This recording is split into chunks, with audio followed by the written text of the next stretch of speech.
we're back in studio, kind of makeshift studio this week for episode 18, our second to the last episode before the season finale. Next week's season finale. Coach, we made it so far. Yeah, it's gone rather quick. The weeks kind of run together now. We've kind of veterans at this. Yeah, we're getting to the point that we can set it up and just kind of go anywhere. We don't even have all of our normal equipment today. We're making it work. Road show is what we are. Yeah, we make it work.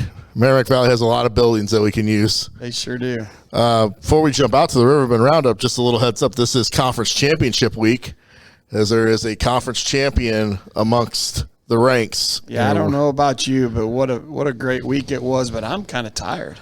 I'm exhausted. I'm hoping we have a short practice today. It's Friday as we record this.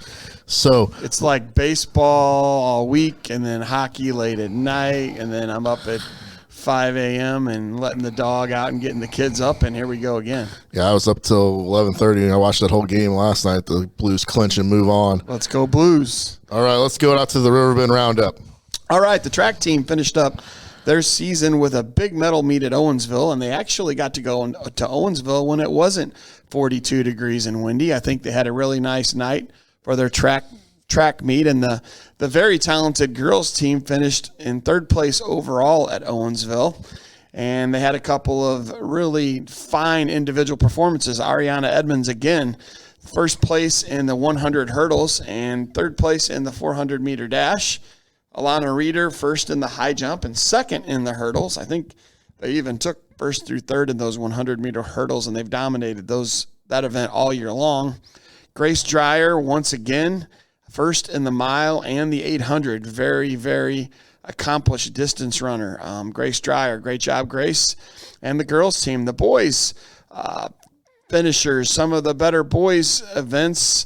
Ben Smith was second place in the mile run and the 800 at Owensville. Great job, Ben. Great season for Ben as he came over from the Rockwood School District and helped us out on the basketball team and on the track team. The 4x8 team, including Ben, Smith, Orris, Milberg, and Milberg, they took second place.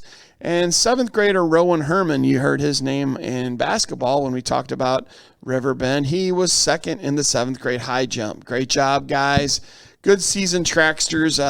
Keep honing your craft. Yeah, it looks like it was a good season on the track side of things, too. Before we wrap up the Riverbend track season, I'd like to give a shout-out to Coach Missy and Coach O'Neill for all their work they do there. That is not the easiest sport to coach. You got to wrangle in a lot of kids. Yeah, they had quite a big team, and they had to ride a bus over to the high school, and, there's just not enough bodies to go around when you're spreading throwers out and sprinters and distance, so I know those ladies worked really hard, so congrats, ladies. Yeah, and I believe Coach Missy is going to step aside from the track side of things. It looks like and focus on the girls' basketball program that she took over this year. And that's a big job in itself. Yeah, so once again, thank you to Coach Missy for putting that time in this season. Yes. And now let's move up to 425 Indian Warpath Drive. Soccer had an exciting one this week. They only had one game. They got to play when it was about 108 degrees. It seemed like we jumped from all the rain to just a scorcher. They beat Northwest 2-1 in double overtime. Lexi Clark had the regulation goal, and Madison Land had the walk-off game winner in overtime. Yeah, went against a suburban conference school, and I guess if you don't know about Northwest, they usually have around 1,800 kids in their school to pick from, so about 900 girls to pick from for soccer. And that goal Madison had was a scrappy one. It was just at the goal line, ball loose, who wants it more, and she got a way to put it into the net. The golf side, we actually interviewed Coach Shimza this week. He'll be our guest this week to talk a little golf. They didn't have a whole lot as far as meets this year with all the rain, but they did finish up their season at Farmington and Districts. Coach Shimza will touch on the course conditions, so I won't get into it too much, but they were pretty tough. Bo Anderson was the best scorer for us with a 111. Zach Kauser shot a 113. 90 was the cut line for state. So they're all freshmen and sophomores. They're all coming back. I would look for those kids to be a lot better, maybe a force in the conference next year. And I know Coach Shims is excited to get those guys back. Yeah, and Zach Kauser's got a pretty nice person he can work with in the offseason to help with his golf game. If he can get that kind of distance at his uncle has. He really has something going. Yeah, I would say Corey's a good person to learn the game from. Track, unfortunately they're just getting ready for districts, so they had nothing this week. But we're not leaving them out because Charlie did catch up with, I believe, the javelin throwers for Charlie's Corner.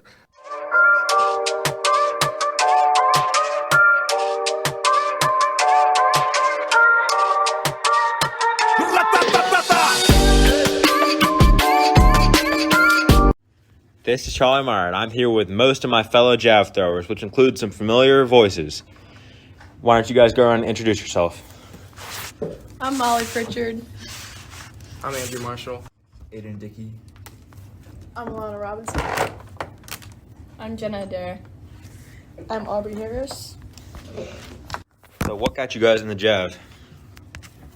I started JAV my sophomore year. I joined the track team not really knowing what I was going to do. I just knew I was going to throw things, and then my friend Aubrey G. Harris, who really was into JAV, got me into it.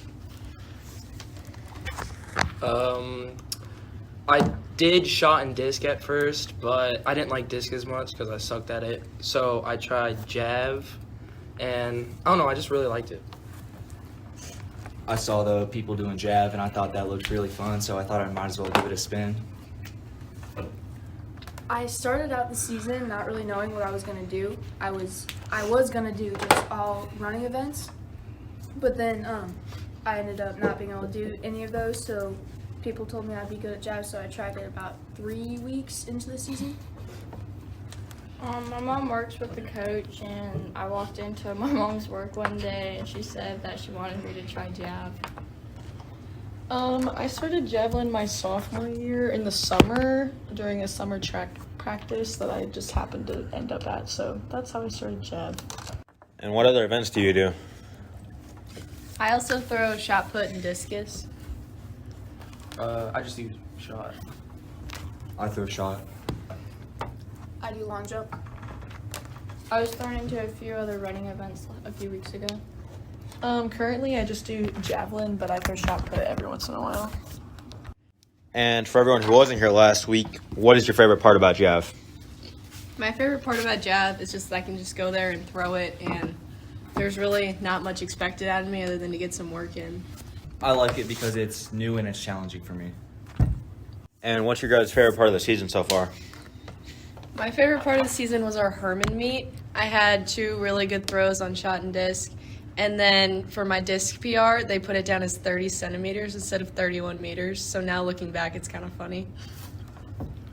I like the bus rides back to the school. It's fun. I don't know why, but it's just fun. My favorite part is PRing the first time I threw javelin.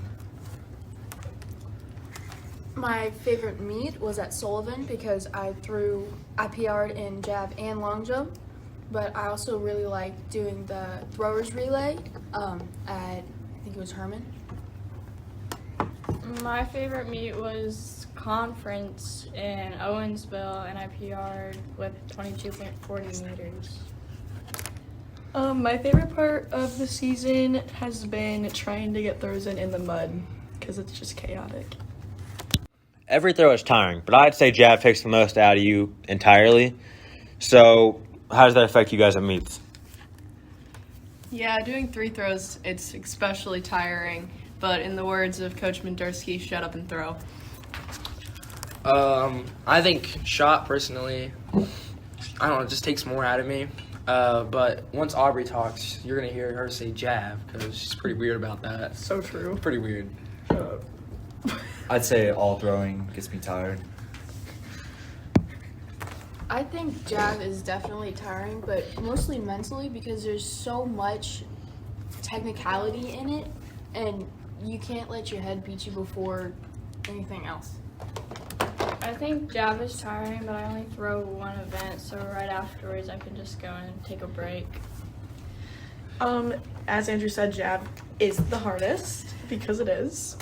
And to end on a fun one, who's your favorite superhero? Mine is the queen herself, Miss Wanda Maximoff. Okay, I'm just going to say this straight up. Spider-Man. Spider-Man's the best. Every girl also thinks Spider-Man is cool. Spider-Man. Spider-Man's the best. Tobey Maguire Spider-Man. Okay, I hate to agree with Andrew, but Spider-Man is my favorite. Honestly, I like Captain America. Wonder Woman. And that's going to wrap it up. Thank you guys for being here today. Thank you, Charlie, for that interview. Charlie has been great all year as our student correspondent. Yeah, thanks, Charlie, for helping us out. I hope you enjoyed it. As we move over to the baseball side of things, big week for the baseball team. Yeah, as tired as I am, it was worth it, I think, don't you? Yeah, it was a great start to the week, too, with Windsor on Monday, a non-conference game, a little tune-up for the big conference title showdown that was going to be on Tuesday. On the Wednesday night, 17-win team, Windsor came to town. Varsity picked up a 5-0 win. Jake Collier, 6 innings pitched, 7 Ks, 1 walk. The freshman hasn't given up a run this year in 20 innings. Yeah, he's kind of stair-stepped into some big games, and now we kind of saw what he could do with some early opponents that maybe weren't quite as tough. And then Jeffco baseball is pretty good baseball, and if you don't know about it down there, and typically Windsor has a very, very good program. I know they had their stud from last year just signed with Mizzou to play in the SEC. That we faced him last year, and Jake was up to the task. He was awesome. And then your JV picked up a big 10-0 win that night with Drew Beffa on the mound throwing a shutout for us. Revenge. We played Windsor in the first day of our season, a cold day back in the Windsor JV tournament, and we struggled that day, and Windsor beat us 10-0, and we returned the favor right back at them 10-0 the other night. Yes, Monday was a good night for the varsity JV. The freshmen had a tough one, though, on Monday night at Union. They ended their rain-shortened season with a 2-2 record. They had about 10 or 11 games scheduled just with the rain and just no time to make those games up anywhere in there. Trey Kulik started for the Indians and went 4 strong innings. According to Coach Carter, defensive miscues kind of let the Indians down in the bottom of the 6th and let Union put up a few runs to take the lead for good. Yeah, I feel a little bad for the freshman group. They were cut short 5 to 6 games, and a lot of it had to do with the weather, and there's nothing we could do about it. And I know those kids were chomping at the bit to play more baseball, and a lot of them are going to be on that Legion team and hopefully get some work this summer. And now we get to talk to the game that was the big one. It was probably the biggest game in the St. Louis area, not just our area. We had the St. Louis Post-Dispatch out, had news cameras, all kinds of stuff everywhere. KLPW was on the call. The Missourian Bill Battle was here. It was on our YouTube page, obviously. But looked like a lot of people didn't need to use those kind of means to see the game or listen to the game because it was a packed house at Pacific. Really good crowd, and there's some great pictures on the STL Today article about it, showcasing our field and the kids. And, Union came to town, and they were legit. Yeah, Union came to town 17-0. Jack Meyer and Caden Motley were on the mound. That's a big showdown there in the Four Rivers Conference. 2 guys that could be competing for Player of the Year in the Four Rivers. The Indians, we kind of struggled a little bit early. A fly ball, PHS bomb, for those of you who don't know, is just a routine fly ball to the left that gets out of our short porch. Yeah, left field's legit. I think it's left center that just doesn't get any deeper. No, it stays the same. And some of those pop-ups, you'd think we'd see a lot more home runs on that field because we get a breeze quite often too. We don't, but lately we've seen a few get out of the yard. So Union jumped out to a 1-0 lead. Let's set up for a big 5th inning by the Indians. A leadoff walk by Mason Schneider after falling behind 0-2 in the count. Worked his way all the way back, and then some team at bats the rest of the way. A bunt, another ground ball to move a runner, another walk. And that led to Ethan Simpson with a big RBI single to tie it up. He was on base 3 times in that game. First pitch swinging Ethan, and knocked one out to left against a good pitcher, and it brought some life back to the team. And then Ethan Brozier with a big hit right after that to give the Indians the lead, and then a throwing error that sent the ball into the dugout gave us the 3-1 lead, which was a good thing we had because in the 7th inning, another solo shot to left field was hit by Union, cut it to 3-2. But that was it. Yeah, that was the final there. Their catcher is a heck of a hitter, and he did get quite a bit of that ball that he hit out to make it 3-2. And I guess there was some nail biting going on in our dugout, maybe in the crowd, but Jack Meyer finished it off. Yep, Jack Meyer said one of the best pitchers in the conference. We got right back up there and just went 1, 2, 3 after that and nailed down the first conference title for the baseball team since 2016, an undefeated 7-0 record in the conference. So what does that make our total since Coach Reed and I have been there? Do we count them? Yeah, I struggle to count that high. 10, 9, 10? It's probably at least 10, if not more. Yeah, it's a pretty good number, and that was our motto for the night. Let's put a number on the wall, and the kids got it done. They did it. And they also caused me to have to dye my hair purple, which I'm glad we were our podcast and you can't see that. Most of you need to get a good look at this guy's hair if you see him in public. The JV boys also played for a conference title and picked up a big 2-1 win over Union. And that was another nail biter. There was the 6th inning, I believe, whenever busted through with a two out double to get the lead for the Indians. Yeah, another revenge game. They beat us in our tournament, played at Union this year early in the season by 1 run, and they threw a sophomore at us this night for the conference title game, and he was bringing it, and we didn't hit very well. We were down 1-0, and Trey Kulik comes up with a huge double to left and scored 2 runs, and Xavier Cox had started the game on the mound and gave us a great 4 innings, and Connor Bollinger came in and had another great outing on the mound. They only gave up 1 run combined, and we take the JV conference title back from Union, who had it last year. And before we move on to Thursday's game, I would like to thank the track team. They came down, soccer, girls basketball, boys basketball. I saw athletes from everything. Cheerleading. Everybody, any sport you could think of, there were athletes there to watch. There were coaches there to watch. That's how, it's nice to see in our town that people show up for things like that. Small towns and support, and that's what you need, and the kids really do appreciate it, and they can feel that energy. Yeah, it was a fun one to have that big of a crowd. Thursday night, the Indians took on Washington, the last game before districts. The Indians picked up a win, 11-4, and what some could say is a little bit of a sloppy contest, kind of some errors, some walks, some little miscues here and there. Long pitch counts. Long game, 2+ hours. Offensively, the Indians tried something new with the long ball. We had a grand slam by Aiden Biedenstein, and Matt Rinke hit a solo shot.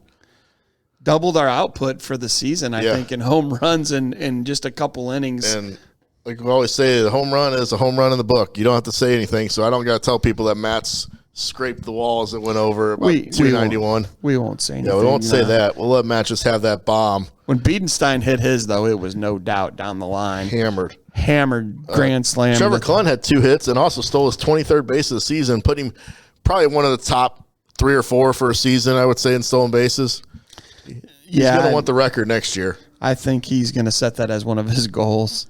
Weston Cook started on the mound, going 4 innings, been solid all year. He picked up the win.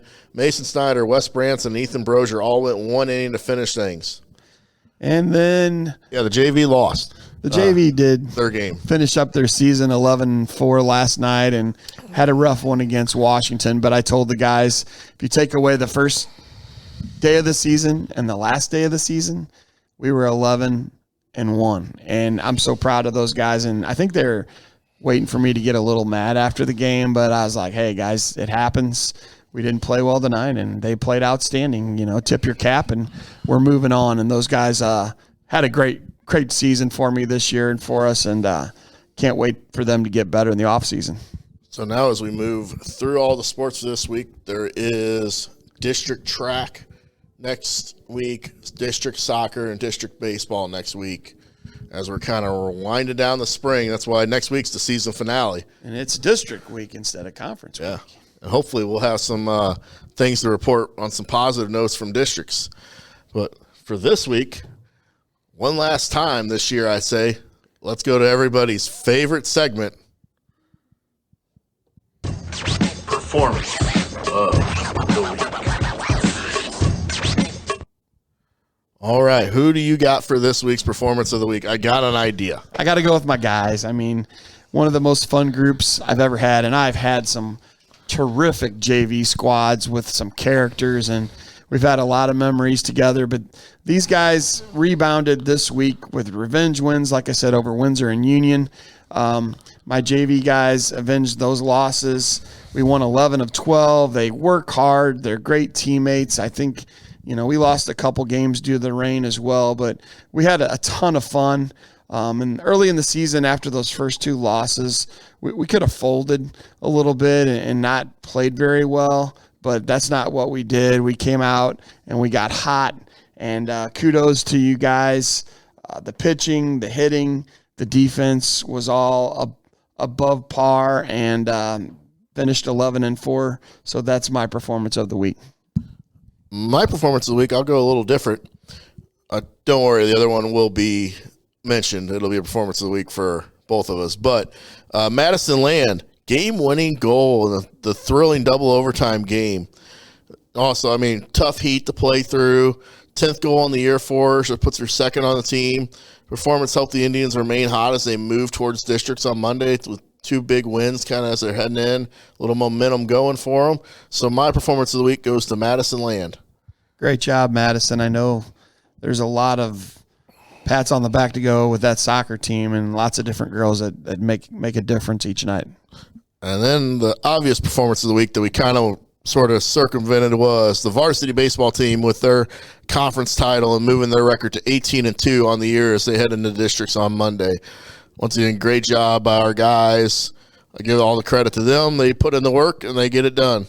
And we almost got the Franklin County title. I think we didn't get to play Borgia, but we ran through everybody out here that we needed to run through, and we got a couple of tests with some St. Louis teams, and here we go on Monday. But great job, guys. Proud of you.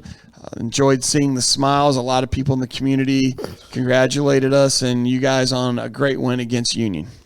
And next week, I said we might not have performance of the week, just depending on how many games we really have to choose from. But we are going to have our end of the year awards, or as we call them, the TPs. Yeah, the new segment for next week at the end of the year, and we're going to have some fun superlatives at the TP Awards. Once again, I'll say this. If you want to go on Twitter and send us some ideas you have for some awards, they might make their way in. Because we're not doing just your typical player of the year or any of that stuff. We're going to have some fun with it. Yeah, there'll be some awards where you're going to be like, where did those guys come up with that? Yeah, we're trying to have as much fun as we can on here. Hopefully we get to have a season 2 and we can kind of keep building upon all this stuff as we move forward.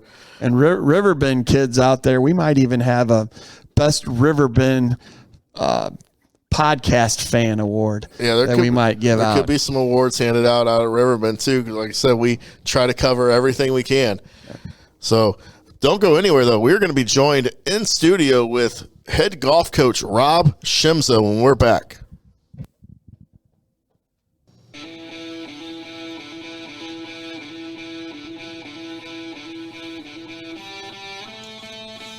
Joined in studio today with my guest, Coach Rob Shimza. He is the girls golf coach, boys golf coach, and former wrestling coach.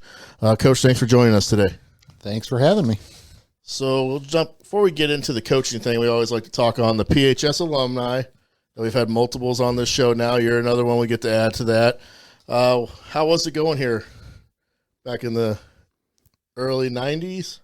Late 80s. Late 80s? Late 80s. I enjoyed it. I had a good time here.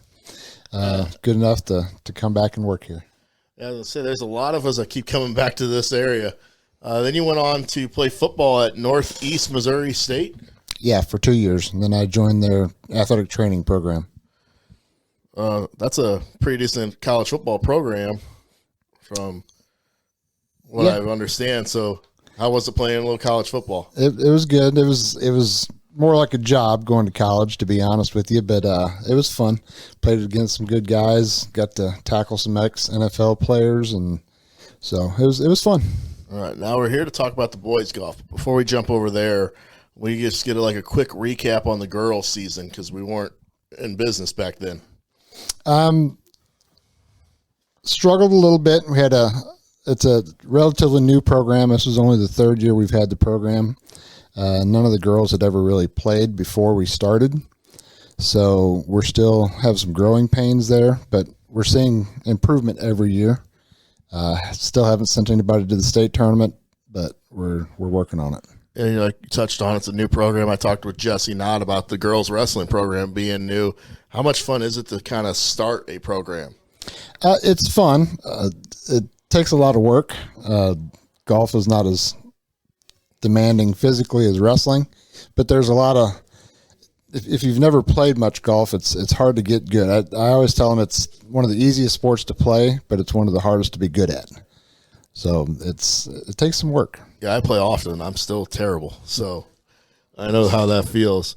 Coach Brown wanted me to ask this before we get into the boys' side too.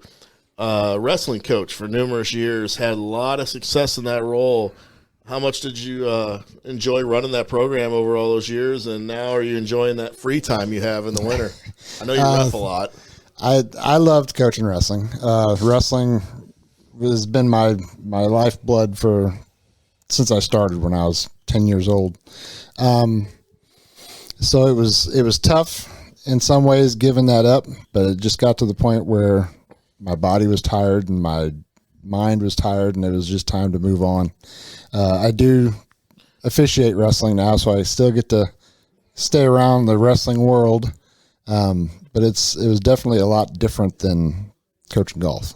Yeah, the wrestling program has kind of been one of those dynasty-style programs here at Pacific for years and years, and you had them up there at a very high level, and you kind of were able to give them into another good set of hands, it seems like, with Jesse not taking over. Was that kind of always the plan? Was that in the back of your mind at all ever? No, well, I had hoped that someone would come in that I was familiar with and that knew the program. Really, I didn't know that there was a plan moving forward. I just tried to do the best I could every year with what we had. For me, it was all about postseason wrestling. And conference titles and stuff were nice, but it was all about getting guys up on the state podium and being successful there. Yeah, I believe the streak is 18 years now or 19. I'm not sure what they extended it this year. I know we were talking about that with Jesse early on, and I think our second episode was just conference is nice, but it's all about state here at Pacific. Yeah, and really, the streak was never even thought of until 5-6 years ago. I didn't realize it. We go up and we try to do as best we can. So yeah, you just go take care of business, and stuff like that sort of happens for you. And it wouldn't be as publicized if we didn't have this and became a thing a talking point on our show. Now moving towards the golf side, you guys have had a wet season. Some people that listen to the chatter might not know that golf was going on because we had nothing to report a lot of times because it was just rain out after rain out. Yeah, we lost more matches than we actually played this year, I believe. Yeah, it's been a rough spring. So when you guys did get to play, did you think it hurt the rhythm a little bit of just being in practicing and stuck in on wet conditions all the time? A little bit, and really, a lot of those days we missed out on practice too because there's just so much you can do inside. If the course is too wet and the driving range is too wet, you really can't hit many balls. So we're a very young team to begin with. We had all freshmen and sophomores on the team, so we were very inexperienced as far as golf goes. So it made for a challenging year. And you think when we talk about that being younger, is I've seen one name at the top of the list and somebody new the next week and the next week. Is that just kind of the youngsters sort of still figuring out their way around the course? Yeah, a lot of inconsistent play. I think we've got 2 or 3 guys that ended up making pretty good improvements over last year, and then a couple of them that were new this year, one freshman, one sophomore that didn't play last year, and just very inconsistent. But that's something we can work on. That's something, being young, you just haven't played enough. Yeah, that's like we talked about. What little practice and meets you were able to get in, do you think you saw, though, that growth from day one as the season went on and kind of improvement in certain people's games? Definitely. And even if the scoring, you didn't have a big jump in scoring, I think there was a big jump in just overall golf knowledge. Sometimes you can hit the ball really well and not score very well.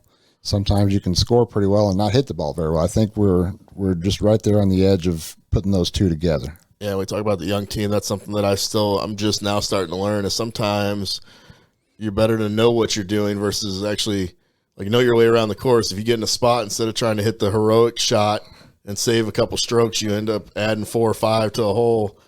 And I mean, I know when I was younger, that would be always my thing. I can get through that, and then no. It's a very common thing, especially with the younger guys. They just want to grip it and rip it every time instead of sometimes you need a little finesse. Because now coaching golf's a little bit different. When they go out there, they're pretty much out on. I mean, you're out there watching them, but they're pretty much on their own.